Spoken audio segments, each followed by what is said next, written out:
안녕하세요. 단경입니다. 반갑습니다. 오늘은 아짜방 전설을 읽어드리겠습니다. 아궁이에 불을 떼면 49일 동안 따뜻한 온돌방을 아시죠? 하동 쌍계사의 말사인 칠불남 아짜방이 그것입니다. 쌍계사는 신라 제46대 문성왕 2년에 진감국사가 창건한 절입니다. 이곳은 범패의 발상지이기도 하지요. 그 절에서 10km쯤 올라가면 가야국 김수로왕의 7아들이 이곳에 출가하여 성불했다고 하는 칠불암이 있습니다. 칠불암 아짜방은 신라 효공왕 때 구들도사로 불리던 담공선사가 칠불암 벽안당에 온돌방을 만들었는데 그 방 모양이 아짜와 같아서 아짜방이라 하였답니다. 이 온돌은 한번 불을 넣으면 상하 온돌과 벽면까지 49일 동안 따뜻했다고 하는데 불행하게도 1948년 여순 반란 사건으로 완전히 소실되고 그 온돌만 남아있던 것을 1982년에 복원하였다고 합니다. 아짜방은 방의 내부 구조가 버금 아짜 모양으로 되어 있어서 아짜방이라고 하는데 이 아짜방이 유명해지게 된 것은 방 크기도 크고 높이도 12자나 되지만 아궁이에 불을 한번 지피면 방바닥의 높낮이에 관계없이 그 온기가 49일 동안 똑같이 따뜻하기 때문입니다. 많은 사람이 그 신비를 밝히려 하였으나 아직도 정확히 알 수 없는 비밀로 남아 있습니다.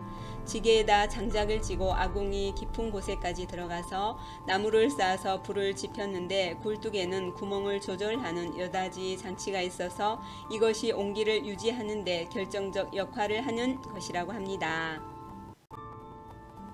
칠불남에는 문수동자와 관련된 다음과 같은 유명한 이야기가 전해오고 있습니다.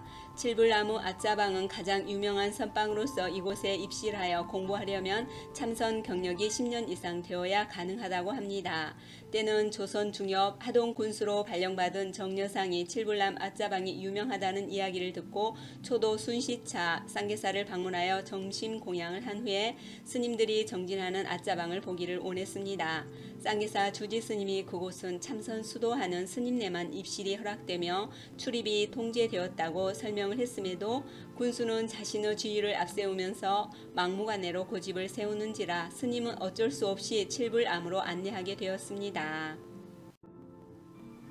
칠불암에 도착한 군수 일행은 이리저리 돌아다니다가 아짜방 앞에 이르러서 문을 열려 하자 안내하던 스님이 선방의 규정에 따라 정진 수행 중에는 조정의 영의 정도 본도 관찰사도 문을 열지 못했다는 설명을 하면서 이제 막 점심 공양을 끝낸 뒤라 앞으로 서너 시간 지나야 문을 열 수 있다는 말을 했음에도 불구하고 하동 군수는 더 호기심이 나는지 나조를 시켜 강제로 문을 열게 했습니다. 마침 늦은 봄 점심 공양을 하고 선방에 들어간 스님들은 가부좌를 틀고 앉아 있어도 충곤증과 식곤증이 겹쳐 모두 졸고 있는 형상이었습니다. 어떤 스님은 천정을 쳐다보고 입을 벌린 채 졸고 있었고 어떤 스님은 머리를 푹 숙이고 방바닥을 내려다보며 졸고 있었고 또 어떤 스님은 몸을 좌우로 흔들거리며 졸고 있고 어떤 스님은 방귀를 뿡뿡 뀌며 졸고 있었습니다. 군수는 속으로 이게 무슨 조선 제1의 선방이란 말인가? 기껏 공부한다는 스님들의 자세가 겨우 이런 것들이었나? 시주밥만 축내는 이자들을 한번 혼쭐을 내놓아야지 하며 눈살을 찌푸리며 언짢은 얼굴로 나졸에게 문을 닫게 하고 아짜방을 나서는 정여상은 심사가 뒤틀렸습니다. 그리고 정여상은 고으로 동원으로 돌아왔는데 그 후 사흘이 지난 뒤 정여상은 쌍계사 주지 앞으로 서찰을 보냈습니다. 그대의 절에는 세상이 알지 못하는 도인이 많은 듯하오. 목마를 만들어 가지고 와서 우리 고을 동원해서 타고 한번 놀아보면 어떻겠소. 만일 목마를 잘 타면 큰 상을 주겠소. 그러나 그렇지 못하면 고으로 성주를 희롱한 죄로 엄히 다스리겠소이다.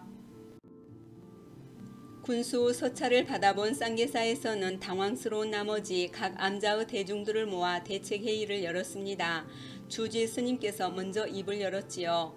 군수 영감의 비유를 거스르면 화가 있을 따름인데 답답합니다. 누구든지 일단 말씀들을 해보시지요. 이 일을 어찌하면 좋겠습니까? 한 스님이 말했다. 저희는 모두 초심납자들이나 마찬가지입니다. 그래도 쌍계사에서는 주지 스님이 가장 도가 높으신 어른이시니 이 일을 감당할 분은 오직 주지 스님이시라 생각합니다만. 그러자 대중들은 이구동성으로 말했다. 그렇습니다. 스님 말고 누가 이 일을 감당하겠습니까? 주지 스님께서 나서셔야 합니다. 옳습니다. 그 길밖에 없습니다. 찬성합니다. 쌍계사 주지는 낭피였다. 마음속으로 동진 출가하여 타는 말이라곤 근처에도 가보지 못했다.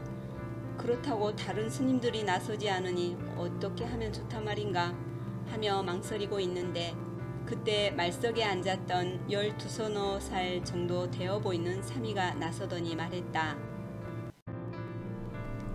맡겨주신다면 제가 그 일을 하겠습니다. 스님들은 아무 걱정 마시고 쌀이채를 엮어 목마를 한 마리 만들어 주십시오. 대중 스님은 어이가 없었다. 어른들도 감당할 수 없어서 주지 스님에게 미루고 있는 판인데 어린 사미가 감당해내겠다니 대중 스님 중 한 분이 자네가 무슨 재주로 그리 한단 말인가? 사미가 자신있게 말했다. 염려하지 마십시오. 제가 기필코 쌍계사를 환난에서 구하겠습니다. 제가 말씀드린 대로 어서 목마나 준비해 주십시오. 대중들은 하는 수 없이 사미의 말대로 쌀이채로 목마를 만들었고 사미는 저르 나무하는 일꾼인 부목에게 목마를 운반하게 했다. 약속된 날 하동 동원 마당에는 구경꾼들이 이미 빽빽이 들어차 있었다. 사미가 먼저 들어가 동원 마당에 섰고 부목이 목마를 짊어져 동원 마당에 내려놓았다. 정려상 군수가 쌍계사에는 그리도 사람이 없더냐? 저 어린 사미가 목마를 탄다고 나왔으니 그래 사미야 내가 정녕 목마를 탈 수 있겠느냐? 묻자 사미가 말합니다. 사람이 없는 것이 아닙니다. 저희 쌍계사에서는 소승이 가장 어리고 도력도 가장 낮지만 제가 반드시 군수님의 소원을 풀어드리지요. 군수는 사미의 의젓함에 호기심을 느꼈다. 그렇다면 좋다. 내가 목마를 타기 전에 물어볼 말이 있는데 대답해 줄 수 있겠느냐?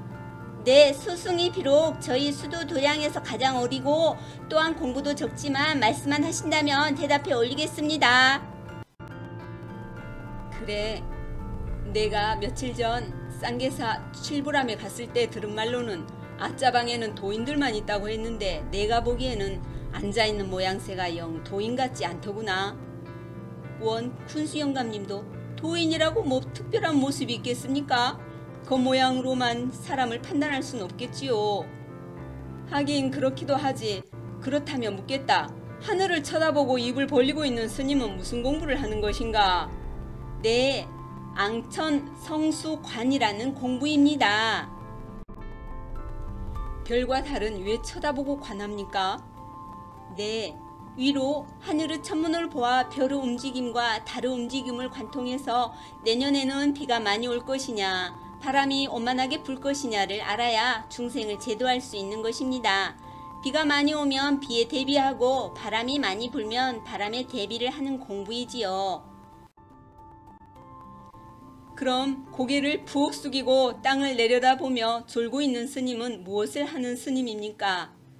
예, 그것은 지하 망명관이라는 공부법입니다. 사람이 죽으면 땅속에 묻히는데 죽을 때 죄를 짓고 죽은 사람도 있고 억울하게 죽은 사람도 있고 말 못하고 죽은 사람 등 별별 사람이 다 있는데 이처럼 지하에 떨어져 고통받는 중생들을 어떻게 하면 제도할 수 있을까를 일심으로 관하는 공부입니다. 그러면 몸을 이리저리 기우뚱거리며 졸고 있는 스님은 무슨 공부를 하는 스님입니까? 예, 그것은 춘풍양요관이라는 공부법이지요. 공부하는 스님은 유에 집착해도 안되고 무에 집착해도 안되고 고와 낙, 성과 쇠 그 어느 것에 집착해도 안됩니다. 한쪽에 치우쳐 집착하면 중도를 이룰 수 없기 때문에 이는 마치 버드나무가 봄바람에 휘날려도 전후 좌우 그 어느 것에도 기울지 않듯이 공과 유에 집착하지 않고 성과 악, 재와 복 등 어떠한 보응에도 걸리지 않게 관을 하는 공부입니다. 그래? 그건 그렇다 치고 방귀를 뿡뿡 끼어대며 졸고 있는 스님은 도대체 무슨 공부를 하고 있는 것입니까? 네, 그건 타파 7통관이라는 공부법입니다.